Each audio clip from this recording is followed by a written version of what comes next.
Metal detectors, and the industry built around them, are flooded with outright schemes, defunct brands, and glorified toys, and the companies selling them are counting on you not knowing the difference. The people who actually find silver, gold, and relics every single weekend already know which names to trust, and more importantly, which names to run from. Here are 10 metal detector brands only dumb people buy, ranked from questionable to absolutely inexcusable. Number 10, the MD3010-2. The no-name ghost detector that can't find metal sitting on top of it. No real manufacturer, no website, no support line, no warranty. Priced between $40 and $70 with hundreds of reviews that look suspiciously identical. Real customers who tested it buried silver coins at depths from 2 to 12 inches. The MD3010-2 couldn't detect a single one.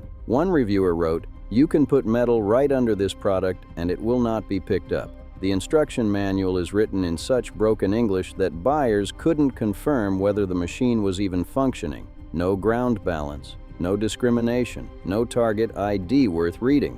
Expert Laznica, writing for Family Handyman, put it plainly. Avoid knockoffs even if they boast positive reviews, because those reviews are often fabricated. A service called FakeSpot confirmed that approximately 42% of all Amazon reviews are fake, generated by people who never touched the product, sometimes shipped an empty box just to create a verified purchase tag.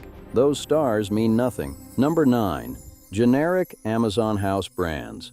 The faceless factories betting you won't do 5 minutes of research. Detectors with names you've never heard spoken at any club meeting, rally, or beach hunt. The experts at Detect History put it directly. If the manufacturer's name doesn't appear on reputable lists, the company is either unknown or produces gimmicks built from cheap materials based on outdated technology. These machines typically detect targets an inch or two deep at best. A real beginner detector like the Nocta Simplex or Minelab Xterra Pro punches 4 to 8 inches on coins with honest target identification using legitimate VLF, very low frequency, coil-based induction technology. Generic units skip real VLF engineering entirely. Before buying, check forums like TreasureNet or Detector Prospector.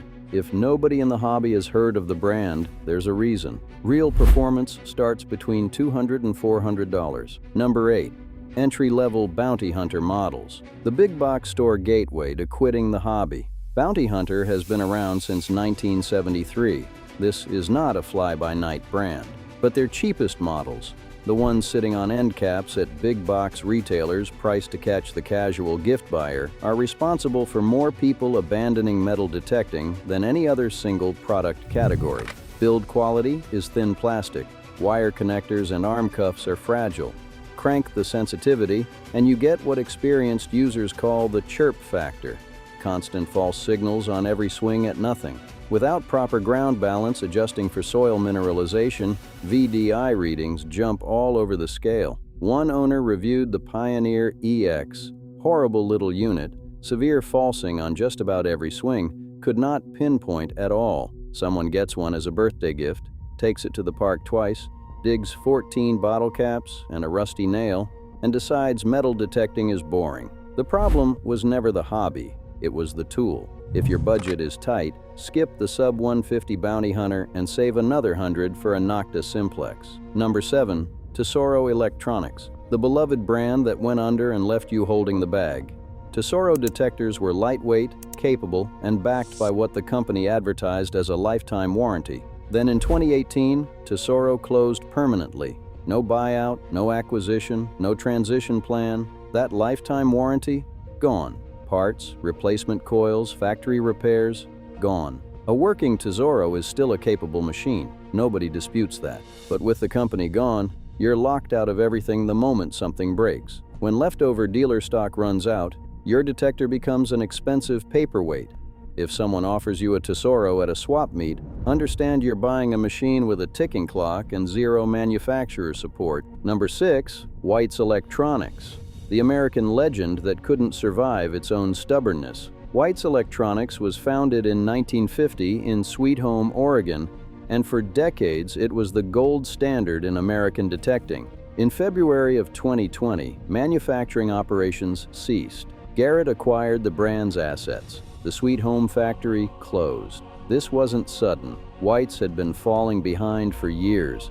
Detectors that were heavy, and new products that were simply rebranded older models. Minelab, Nocta, Garrett, and competitors like XP, whose XP Deus 2 multi-frequency machine now dominates serious relic hunting, had been releasing innovative, lighter, more affordable machines while Whites leaned on legacy designs. Parts and service remain available through hobby specialists, but paying full retail for a brand that no longer manufactures, innovates, or offers factory support is paying a premium for yesterday's technology. Number 5. Sub-$100 adult detectors as a category. The toy aisle masquerading as a hobby shop.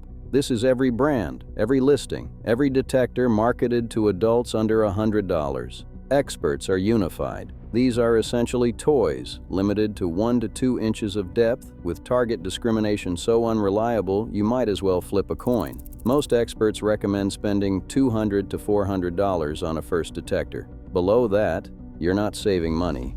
You're spending money to have a bad time. These machines are missing proper VLF ground balance, reliable VDI target ID numbers, and coil designs, concentric or DD, that separate good targets from trash. If your budget is genuinely locked under $100, buy a used Nocta Simplex or used Garrett Ace from TreasureNet or Detector Prospector. A used quality detector outperforms a new toy every single time. Number 4.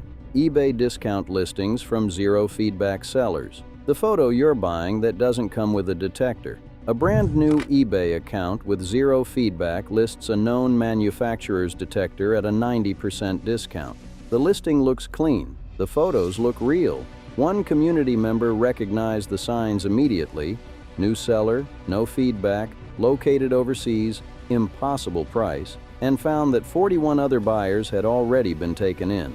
You click buy now, your money disappears, and no detector ever ships. Sometimes you get an empty box. This is the same mechanic driving the fabricated review ecosystem. Sellers ship empty boxes to generate verified purchase tags. Never buy from a zero feedback seller. Never buy at a discount that seems impossible. If a Minelab Equinox is listed for $80, that is not a deal. That is a theft, and you're the victim. Number 3. The Quadro Tracker, the scheme that fooled entire police departments. The Quadro Tracker was sold to schools and police departments across the United States in the early 1990s, with claims it could detect the molecular signature of everything from explosives to golf balls. Taxpayer-funded institutions purchased a device that was, by every scientific measure, completely non-functional. Investigators who examined the internals found them incapable of operating as advertised. Overpriced dowsing rods with circuitry that was either superfluous or intentionally obfuscated to appear impressive. Real metal detection works on coil-based VLF or pulse induction technology operating within inches and feet. The Quadro Tracker had neither. If any detector claims to locate specific materials at great distances, gold at 200 yards, silver through rock, walk away immediately. Its descendants are still being sold online today under new names with the same empty promises. Number 2. The GT200 and other long-range locators still sold today. The 22,000-pound divining rod. The G200, manufactured by UK-based Global Technical Limited, was marketed as a remote substance detector capable of identifying explosives and compounds at distance. Multiple administrations purchased it. The price? Up to 22,000 pounds per unit, roughly $28,000, for what independent investigators described as little more than divining rods. In 2010, the UK administration banned the export of the related Alpha 6 product to active conflict zones after it became clear these devices had no detection capability whatsoever, and that security personnel relying on them were being put at genuine risk. Every expert who examined them confirmed it. If you see any device marketed as a long-range gold locator, deep-seeking treasure finder, or molecular frequency detector, you're looking at a modern GT200 descendant. Number 1.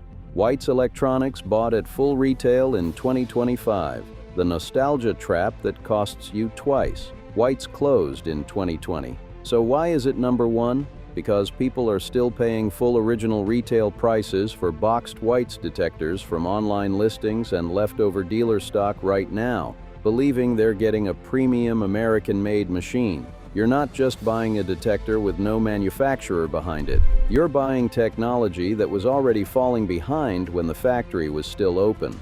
For the same $300 to $500, you could own a Nocta Simplex or Minelab Xterra Pro, waterproof, lighter, with honest VDI Target ID, backed by companies actively innovating and supporting customers today. Stretch further and you're into XP Deus 2 territory.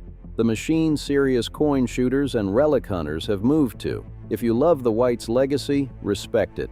Hang one on your wall. But don't take one to the field as your primary machine when superior, supported alternatives exist at the same price point. White's at full retail gets bought because of a name, because of a memory. It was the best. It isn't anymore. Smash that like button if this changed how you think about buying a detector. Drop a comment and tell me which one surprised you most.